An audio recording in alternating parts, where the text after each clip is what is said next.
Platform Sutra of the Dharma treasure of the Great Master, the Sixth Patriarch.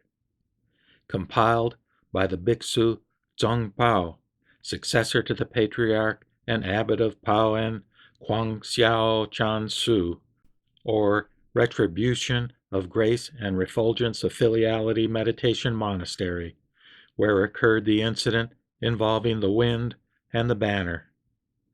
Number 1. Account of Origins. When the Great Master arrived at Paolin, or Treasure Grove Monastery, Prefect Wei, whose given name was Chu, and his official staff entered the monastery and invited the master to come to the lecture hall at Tafan Su, or Great Purity Monastery within the city, where he could tell his story and preach the Dharma for those assembled. After the master took his seat, the prefect and official staff, more than 30 in number, the Confucian scholars, more than 30 in number, and the monks, nuns, and lay people, more than 1,000 in number, simultaneously did obeisance to him and beseeched him to relate the essentials of the Dharma. The Great Master told the assembly, "Good friends, Bodhi is fundamentally pure in its self-nature. You must simply use this mind that you already have, and you will achieve Buddhahood directly and completely. Good friends, listen well. This is the story of how I practiced and attained the Dharma. My father was a native of Fanyang, but he was banished to Lingnan and became a commoner in Xinjiao. I have been unfortunate. My father died early, and my aged mother and I, her only child, moved here to Nanhai. Miserably poor, I sold firewood in the marketplace. At one time, a customer bought some firewood and had me deliver it to his shop, where he took it and paid me. On my way out the gate, I saw someone reciting a sutra, and as soon as I heard the words of the sutra, my mind opened forth in enlightenment. I then asked the person what sutra he was reciting, and he said, "The Diamond Sutra." I also asked, "Where did you get this sutra?" He said, "I have come from Tongchan Su, or Eastern Meditation Monastery, in Wang Mei Sen, in Chichao. The Fifth Patriarch, Great Master Heng Yen, resides at and is in charge of instructions at that monastery. He has over 1,000 followers. I went there, did obeisance to him, and received this sutra there. Great Master Heng Yen always exhorts both monks and laymen to simply maintain the Diamond Sutra so that one can see the self-nature by oneself and achieve Buddhahood directly and completely. My hearing this was through a karmic connection from the past. Someone then gave me 10 liang of silver to pay for my aged mother's food and clothing and told me to go to Wang Mei to do obeisance to the Fifth Patriarch. I then left my mother for the last time and departed. In less than 30-odd days, I arrived at Wang Mei, where I did obeisance to the Fifth Patriarch. The Patriarch asked me, "Where are you from, and what is it you seek?" I replied, "Your disciple is a commoner from Xinjiao in Lingnan, and I have come this far to pay reverence to you. I wish only to achieve Buddhahood, and do not seek anything else." The Patriarch said, "If you are from Lingnan, then you must be a hunter. How could you ever achieve Buddhahood?" I said, "Although people may be from north or south, there is fundamentally no north and south in the Buddha nature.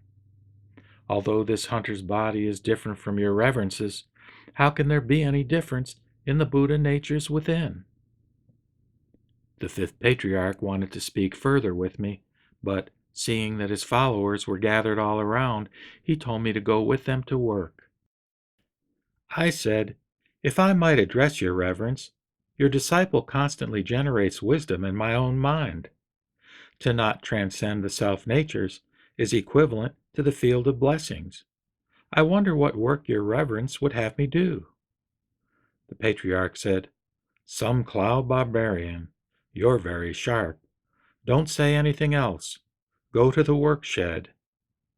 I then retired to a chapel in the rear of the monastery.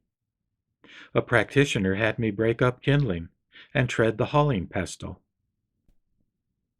After more than 8 months of this, the patriarch came unexpectedly one day to see me. He said, "I thought your views might have been of use, but I was afraid there were evil people who might have harmed you. That was why I haven't spoken to you. Do you understand this?" I replied, "I understood your intentions. I have not dared go by the main hall, so as not to remind people." One day, the patriarch called all of his followers together and addressed them, saying, "I preach to you that life and death is the great concern for people of this world, but you spend all your time seeking only the fields of blessings, rather than seeking to escape the ocean of suffering of birth and death. If you are deluded as to the self-natures, how can you be saved by blessings? You should each go reflect upon your own wisdom. Taking the essence of prajna within your own fundamental minds, you should each compose a verse and come show it to me. If you are enlightened to the great meaning, I will transmit the robe and Dharma to you and make you the patriarch of the 6th generation.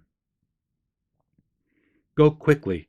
This is an emergency, and you must not delay. Thinking is of no use. He who is to see the self-nature will see it immediately upon hearing these words. If there is such a one here, he will see it even if encamped on top of a circle of knives. This is a metaphor for one of excellent abilities. The assembly of followers received these instructions and retired, saying to each other, "We followers do not have to purify our minds and work to compose verses. What advantage would there be in showing anything to His Reverence Hung Jen? The elder Shen Xiu is now our instructor, and he will certainly attain the rank of 6th Patriarch. If ones such as us tried to compose verses, we would only be wasting our energies." The others heard these words, and all of them gave up working on the problem. They all said, "Afterward, we will rely on Master Shen Xiu. Why trouble to compose verses?" Shen Xiu thought, "They are not going to submit verses, thinking that I am their instructor. I must compose a verse and submit it to His Reverence. If I do not submit a verse, how will His Reverence know the profundity of understanding within my mind? If I submit a verse with the intention of seeking the Dharma, it would be good. But if I am seeking to become patriarch, it would be bad. How would that be any different from one with an ordinary mind usurping the sagely status? But if I don't submit a verse, I'll never attain the Dharma. What a problem! What a problem!" There was a hallway 3 bays in length in front of the 5th Patriarch's hall, where the auxiliary Lu Chen was to be asked to paint episodes from the Lankavatara Sutra and a diagram of the 5th Patriarch's lineage, all for wider dissemination and offerings. When Shen Xiu had finished making up his verse, he tried several times to go to the front of the hall to offer his verse in person. But his mind was in a daze, and his body covered with sweat, and he was unable to submit his verse. Over the space of 4 days, he tried 13 times to submit his verse, but couldn't. He thought, it would be better to write it in the hallway. After His Reverence sees it, if he says it is good, I will come forward and bow to him, saying that it was mine. If he says it is unacceptable, I will have wasted several years at this monastery. I will have received the obeisance of others, but what way will I have cultivated? On that night, in the 3rd watch, about 1 a.m., so that no one else knew, Shen Xiu took a lamp and wrote his verse on the wall of the south corridor, submitting to the patriarch the viewpoint of his mind. The verse read, "The body is the Bodhi tree. The mind is like a bright mirror's stand. Be always diligent in rubbing it. Do not let it attract any dust."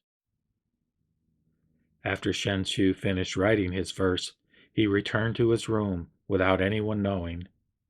Shen Xu thought, "Tomorrow, if the fifth patriarch sees my verse and is pleased, it will mean I have a karmic connection with the Dharma.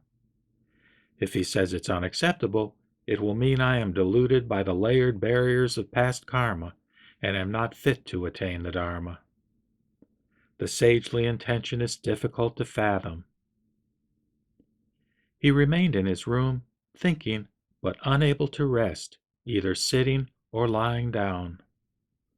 When it came to be the fifth watch, about 5 a.m., the patriarch knew that Shen Xu had not been able to enter the gate and had been unable to see the self-nature. When morning came, Heng Zhen called the auxiliary Lu to come paint the lineage and episodes on the wall of the south corridor. Unexpectedly seeing the verse, he announced, "There is no need for you to paint anything. I am sorry we have troubled you to come so far. The Diamond Sutra says, quote, 'All that which has characteristics is false,' close quote. We should just leave this verse here for people to recite. By cultivating in reliance upon this verse, they will avoid falling into the unfortunate modes of existence. To cultivate according to this verse will be greatly beneficial." Heng Zhen then commanded his followers to burn incense and do obeisance to the verse, saying, "All who recite this verse will be able to see the nature." The followers recited it, all of them sighing at how excellent it was. But in the third watch that night, the patriarch called Shen Xu into the hall and asked him, "Is the verse yours?" Shen Xu said, "Yes, it is mine, but I am unable to seek the status of patriarch. I seek your reverence's compassion. Do I have some small wisdom or not?" Heng Zhen said, "When you composed this verse, you had not seen the fundamental nature. You have come only as far as outside the gate. You have not yet come inside. With understanding such as this, you will not be able to attain the unsurpassable Bodhi. The unsurpassable Bodhi is to be able, at these very words, to recognize your own fundamental mind and to see that your own fundamental nature is neither born nor extinguished. It is to see this naturally in every moment of thought and at all times. The myriad dharmas are without obstruction. The one is true, and all are true. The myriad realms are naturally thus-like, and the thus-like mind is the true. If what you see is like this, then it is the self-nature of the unsurpassable Bodhisattva. Go now and meditate upon this for a day or two. Compose another verse and bring it to me. I will see from your verse whether you have been able to enter the gate and whether I should transmit to you the robe and Dharma." Shen Xu bowed and went out, but even after several days he was unable to create another verse. His mind was in a daze, and his spirit was disturbed, as if he were in a dream, and he could take no pleasure in either walking or sitting. Wei Ning continued, "After a couple of days, an acolyte passed by the hulling room reciting the verse. Upon hearing it, I immediately knew that the author of the verse had not seen the fundamental nature. Although I had never received any instruction, I had already recognized the great intention of the sages. So I asked the acolyte, 'What verse is it you're reciting?' The acolyte said, 'What a disgusting hunter you are!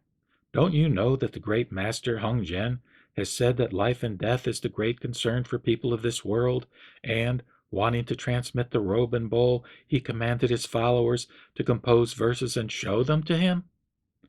If there were one who was enlightened to the great intention, he would transmit the robe and Dharma and make that one the Sixth Patriarch. The elder Shen Xiu wrote a formless verse on the wall of the south corridor. Great Master Heng Zhen has commanded us all to recite it, saying that if we cultivate on the basis of this verse, we will avoid falling into the unfortunate modes of existence, that it will be very beneficial to cultivate on the basis of this verse. I said, one text has, I also want to recite this in order to make certain my conditions for rebirth. I said, Holy One, I have been treading the pestle here for more than 8 months, and I've never even gone past the front of the hall. I would like you to take me to this verse so that I might do obeisance to it. The acolyte took me to the verse so that I could do obeisance to it. I said, I am unable to read. Holy One, would you read it for me? At the time, Chang Ji-young, the administrative aide of Chang Chao, was there, and he read the verse to me aloud. After hearing it, I said, I also have a verse, and would like the administrative aide to write it for me. The administrative aide said, You've composed a verse? How unusual.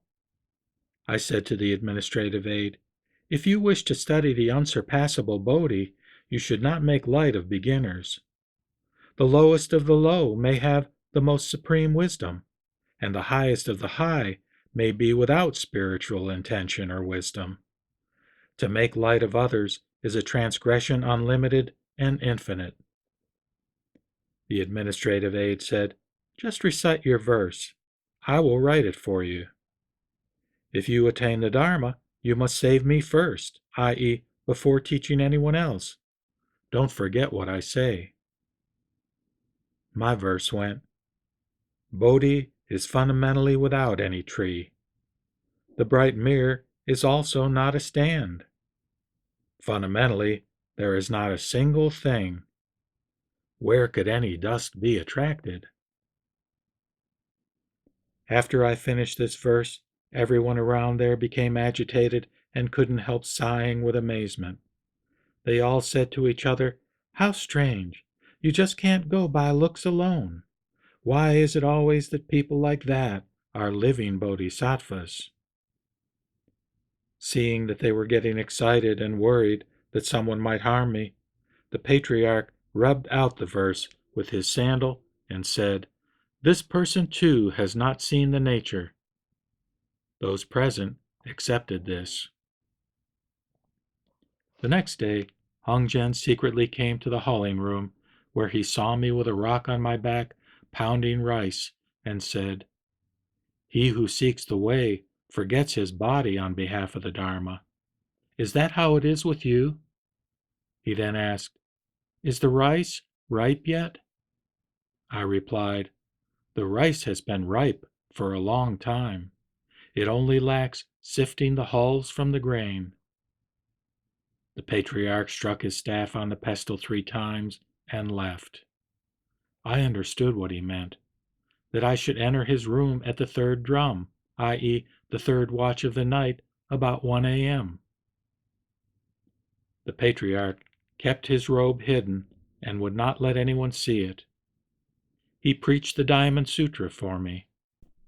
When he reached the words, quote, responding to the non-abiding, yet generating the mind, close quote, I experienced a great enlightenment, realizing that all the myriad dharmas do not transcend their self-natures. I thereupon informed the patriarch of this, saying, No matter when, the self-natures are fundamentally and naturally pure. No matter when, the self-natures are fundamentally neither generated nor extinguished. No matter when, the self-natures are fundamentally and naturally sufficient unto themselves. No matter when, the self-natures are fundamentally without movement. No matter when, the self-natures are able to generate the myriad dharmas. Knowing that I had been enlightened to the fundamental nature, the patriarch said to me, If one does not recognize the fundamental mind, studying the Dharma is of no benefit. If one recognizes one's own fundamental mind, one sees one's own fundamental nature. This is to be called a great man, a teacher of men and gods, a Buddha. At the third watch of the night, I received the Dharma. No one knew of this. He then transmitted the sudden teaching and the robe and bowl, saying, "You have become the patriarch of the sixth generation. You should maintain your own mindfulness well, and you should save sentient beings extensively. Do not allow the dissemination of the Dharma to be cut off in the future. Listen to my verse. Sentient beings cast their seeds. Because of the earth, the fruits are born. Insentient objects have no seeds, no natures, and no birth." The Patriarch went on. When great Master Bodhidharma came to this land long ago, people did not yet come to rely upon him. Therefore, he transmitted this robe as the embodiment of reliance upon him. It has been handed down for generation after generation. The Dharma, moreover, is the transmission of the mind with the mind. The mind must always enlighten itself, emancipate itself.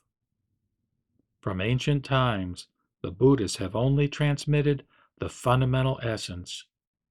The masters have secretly handed on the fundamental mind. The robe, however, has become the focus of conflict, and beginning with you, it should not be transmitted. If you transmit this robe, your life expectancy will be like a hanging thread. You should go quickly. I fear people will harm you. I addressed him. Where should I go? The Patriarch said, When you encounter destruction, you should stop. When you come upon a group, you should secrete yourself.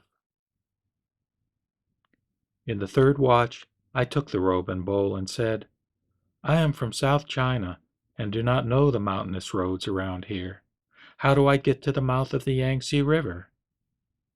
The fifth Patriarch said, Do not be disheartened. I will see you off. The Patriarch accompanied me as far as Chu Cheng Station, where he had us get on a boat. The fifth Patriarch took the oar and rowed the boat himself. I said, Your Reverence, please sit. Your disciple should row. Hung Jen said, I should take you over to the other shore. I said, When one is deluded, one thinks teachers take sentient beings over to the other shore. But when one is enlightened, one realizes one crosses over by oneself. Although, quote, cross over is only a single term, its uses are varied. Since I was born in a border region, my pronunciation is not correct. I have received transmission of the Dharma from you, Master, and I have now become enlightened. Can it be anything other than that the self-natures have crossed themselves over? The Patriarch said, So it is, so it is. In the future, Buddhism will flourish greatly because of you. 3 years after you go, I will depart this world. You should go now. Make an effort to go south, and don't be in a hurry to preach the Dharma. It is difficult to propagate Buddhism. After I left the Patriarch, I started out walking toward the south. In the second month of traveling, I reached the Taiyou Mountains. Hung Jen returned to the monastery, and for several days did not go into the hall. The assembly of followers was in doubt about this, and proceeded to him to ask, Is your reverence ill or discomforted in some small way? He said, I am not ill. The robe and Dharma are in the south. They asked, To whom have you transmitted them? He said, One who is able has received them. Thus did the assembly learn of it. Coming after me were several hundred people who wanted to take away the robe and bowl. One monk, of the lay surname Chen and named Ming, had previously been a general of the fourth rank. He was coarse and excitable by nature, and he really wanted to find me. He reached me before the rest of the group chasing me. I threw the robe and bowl down on a rock and said, "This robe emblematizes reliance upon the patriarchs. How can you struggle for it?" I hid in the underbrush, and Ming tried to lift it without success. Then he called to me, saying, "O practitioner, O practitioner, I have come for the Dharma, not for the robe." I then came out and sat on the rock. Ming bowed to me and said, "I wish that you would preach the Dharma for me." I said, "You say you've come for the Dharma. If so, you must eliminate the various conditions and not generate a single thought. If you do, I will preach the Dharma for you." Ming was quiet for a time. I said, "Do not think of good, and do not think of evil. At just such a time, what is Elder Ming's original face?" At these words, Ming experienced a great enlightenment. He then questioned me again, saying, "Other than the secret words and secret intention you expressed just now, is there any other secret intention?" I said, "What I have preached to you is not secret. If you counter-illuminate your own original face, you will realize that the secret was on your side." Ming said, "Although I was at Hengzhen's monastery in Wang Mei, I actually never thought about my own original face. To receive your instructions now is like a man who drinks water, knowing immediately whether it is cold or warm. Now you are my teacher." I said, "If this is the case, then we share the same teacher of Wang Mei. Well should you protect and maintain the teaching." Ming asked further, "Where should I go now?" I said, "When you encounter ampleness, you should stop. When you come upon munificence, you should reside." Ming bowed and left. Ming returned to the foot of the mountain. He addressed the group that had come after me, saying, "I just climbed this mountain of boulders, and there was no trace of him. We should try searching by another road." The group of those chasing Ming all did as he said. Ming later changed his name to Tao Ming in order to avoid the first character of his teacher's name. After this, I went to Zhao Qi. There, too, I was beset by evil people searching for me, and so fled to Suhui County, where I spent 15 years in all, living with a group of hunters. During this time, I preached the Dharma to the hunters when the occasion arose. The hunters had always had me guard their nets, but whenever I saw living animals in them, I set them free. Whenever it was mealtime, I put vegetables in the pot for boiling the meat. They asked me about this sometimes, and I would answer, "These are just vegetables to go with the meat." One day, I realized that the time had come to disseminate the Dharma, that I could not hide forever. Accordingly, I left the mountains and went to Fa Sing Su, or Monastery of the Dharma Nature, in Guangzhou, where I encountered Dharma Master Yin Zong lecturing on the Nirvana Sutra. At that time, the wind was blowing and the banner announcing the lecture was moving. One monk said that the wind was moving, while another monk said that the banner was moving. They argued on and on, so I went forward and said, "It is not the wind that is moving, and it is not the banner that is moving. It is your minds that are moving." Everyone listening was amazed. Yangtze had me brought up to the Dai, where he examined me on the import of what I had said. Hearing me say that the discrimination of the truth did not depend on written words, Yangtze said, "You are certainly an extraordinary person." Long ago, I heard that the robe and bowl of Wang Mei had come south. Might you be the one who received them? I said, in all modesty, I am. At this, Yangtze bowed to me and asked me to bring forth the robe and bowl to show to the assembly. He questioned me further, saying, "What instructions did you receive at Wang Mei?" I said, "I received no instructions. Hung Jen and I only discussed seeing the nature. We did not discuss samadhi and emancipation." Yin Sung said, "Why did you not discuss samadhi and emancipation?"